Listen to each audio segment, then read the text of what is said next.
Eu sou o aluno Francisco Joel Rodrigues de Souza, do curso de Letras Português da Universidade Estácio de Sá. Esse é o trabalho da disciplina História da Educação.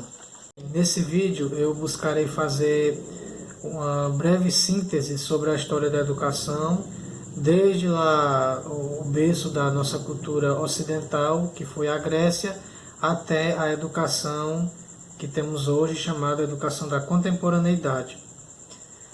Bem, a Grécia clássica, também chamada de educação na Antiguidade Clássica, ela teve de início três expoentes, três principais nomes, que foram Sócrates, Platão e Aristóteles.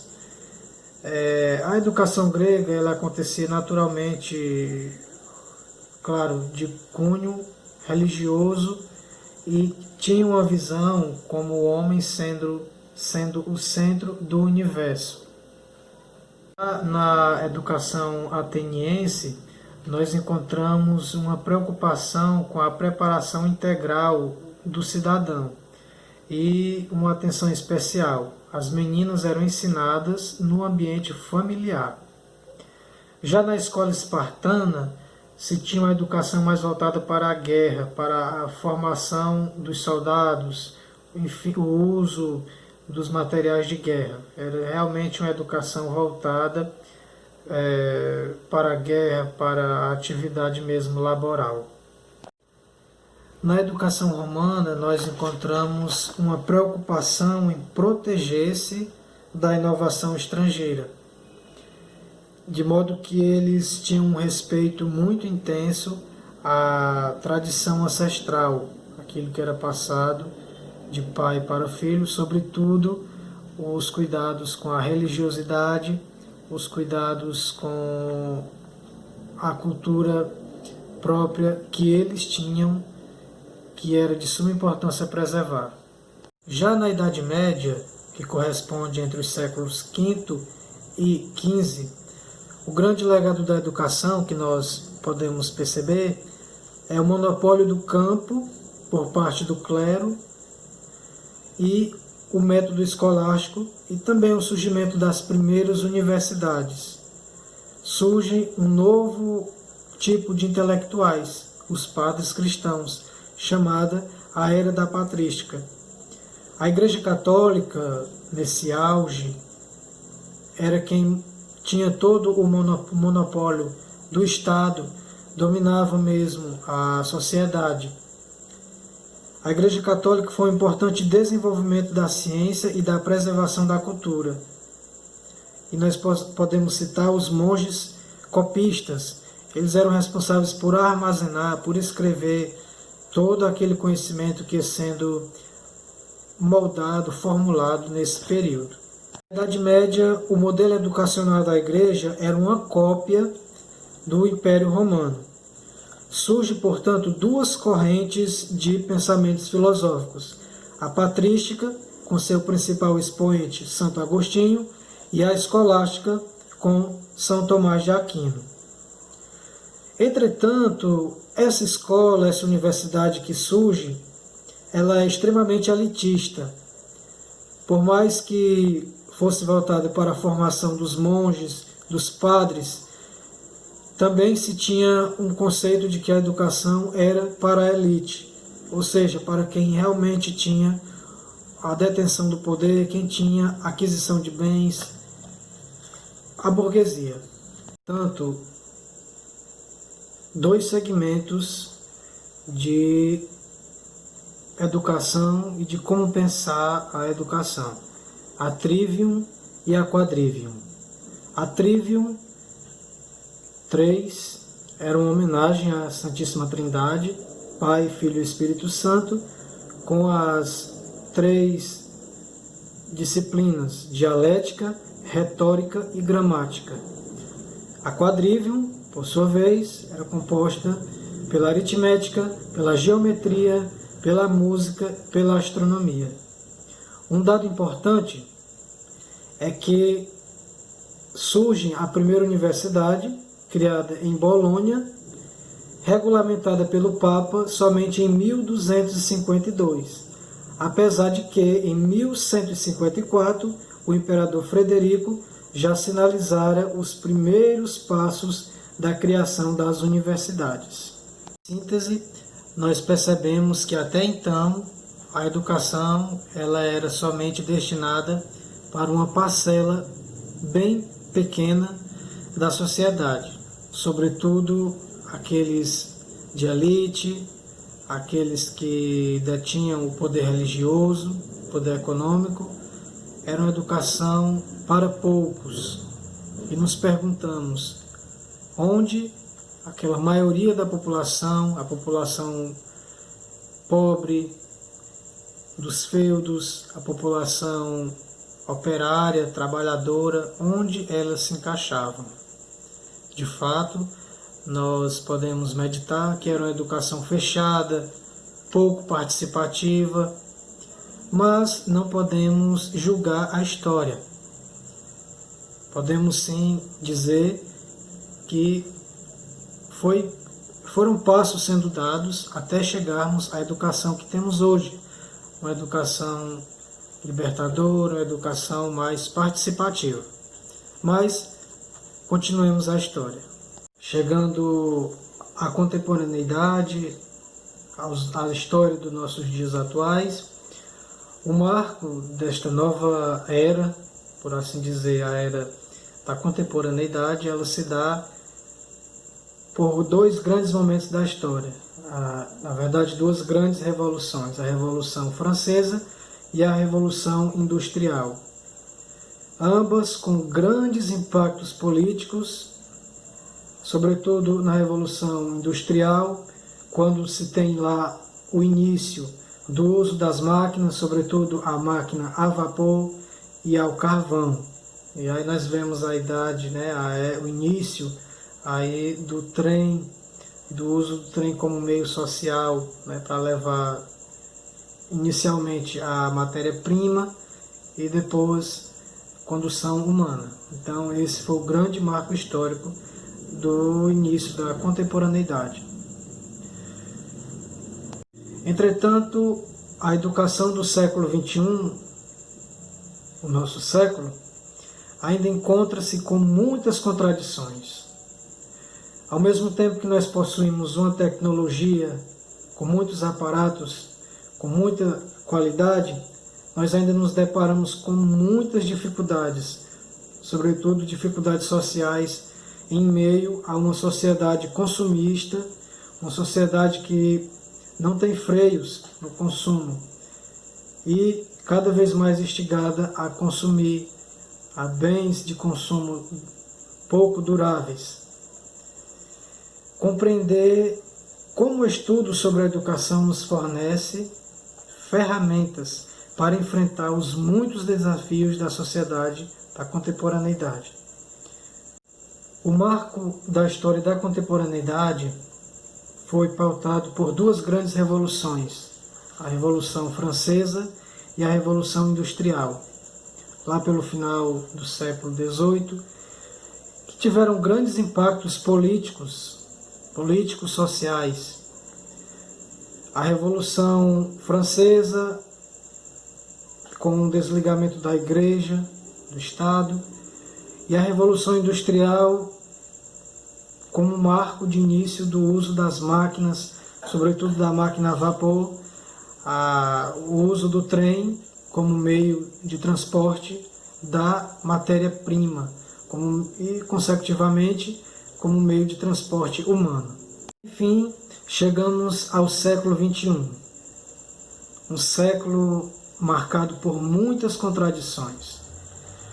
Ao mesmo tempo que nós hoje possuímos tecnologias velozes, de alta qualidade, com muitos aparatos, e a cada dia vem crescendo mais os meios de comunicação, os meios tecnológicos, mas nos encontramos com a dicotomia da desigualdade, sobretudo das desigualdades sociais.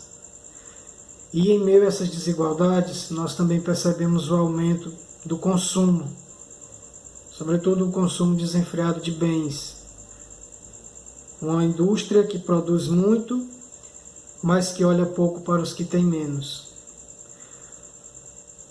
E nós nos perguntamos, afinal de contas, qual é o papel do ambiente escolar, qual o papel dos profissionais em um mundo globalizado? O que fazer? Como lidar com as novas tecnologias? Como o professor lida diariamente com as novas realidades, sobretudo com as realidades periféricas dos povos mais simples? Que é estudar a história da educação, mas sobretudo compreender essa história, nos fornecem ferramentas essenciais para vencer esses desafios da sociedade que vivemos. O professor, sobretudo agora o professor da contemporaneidade, ele não é mais pensado como um detentor de conhecimentos, mas como um facilitador, uma ponte que leva aluno ao conhecimento. Por isso que estudar a história da educação nos possibilita compreender porque ainda estamos agarrados a muitos preconceitos históricos, porque estamos ainda, não temos ainda, na verdade, uma educação que queríamos, uma educação de qualidade, mas também nos possibilita ver os pequenos saltos que são dados ao longo da história. Cada parte da história nos possibilita entender isso e compreender a nossa situação que nos encontramos hoje. Muitas das vezes a nossa sociedade ainda é marcada por preconceitos linguísticos, sobretudo regionais, de modo especial no Brasil. Compreender isso é de suma importância para entender e para recriar, na verdade, a educação que queremos. Uma educação melhor, mais igualitária, mais justa. Pensar nas ideias inovadoras concebidas por grandes pensadores, inclusive o nosso querido e saudoso Paulo Freire, onde aponta a educação como indício, como ápice mesmo da libertação, não como uma educação que aprisiona, aquela educação das quatro paredes, mas uma educação que vai além, uma educação que possibilita de fato o aluno aprender.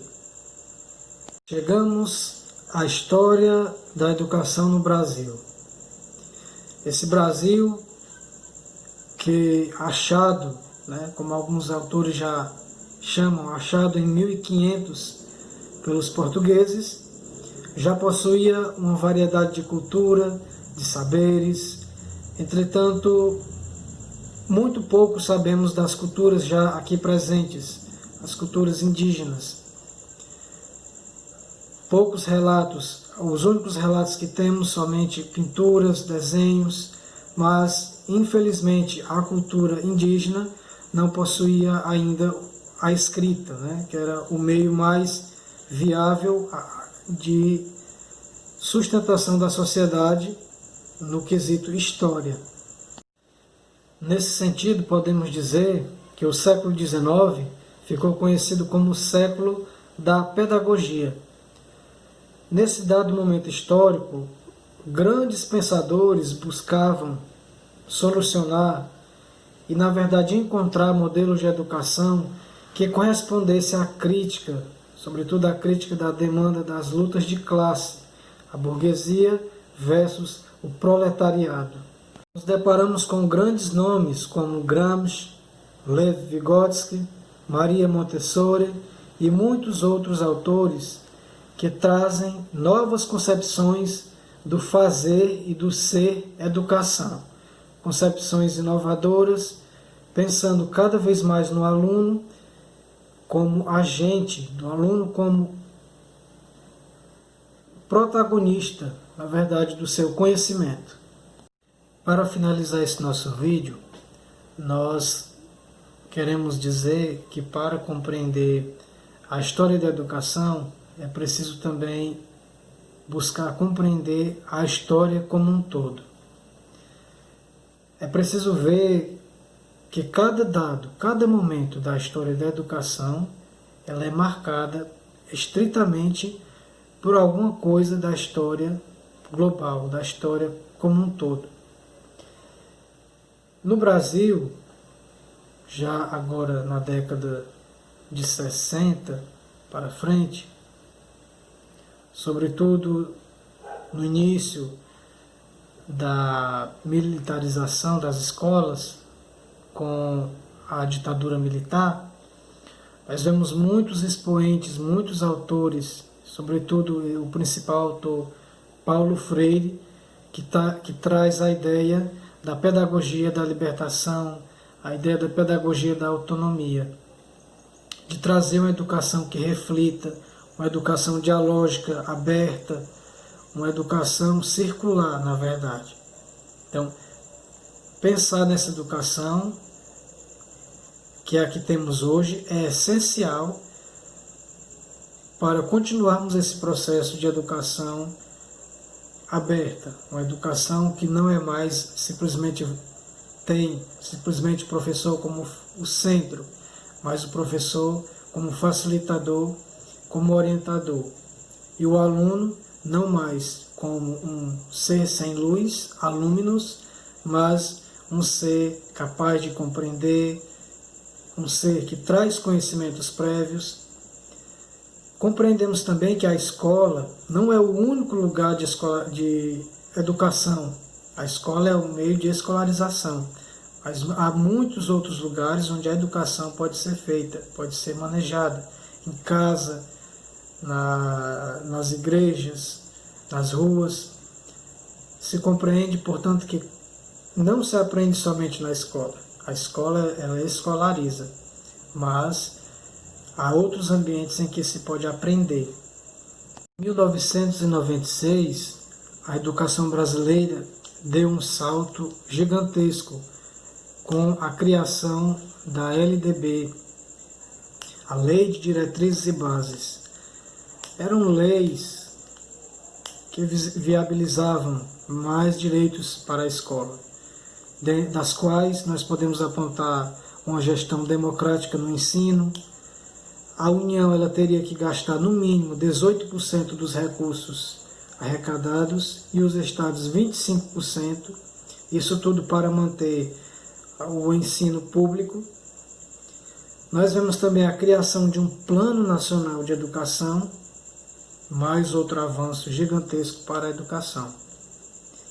Mais recentemente, como desabrochar dessa lei de diretrizes e bases, nós ganhamos também os PCNs, os Parâmetros Curriculares Nacionais, e, consecutivamente, ganhamos a BNCC, a Base Nacional Comum Curricular, em que põe tudo em comum, que valoriza o ensino local, que valoriza os diferentes tipos de ensino, né, e diferentes modalidades de ensino.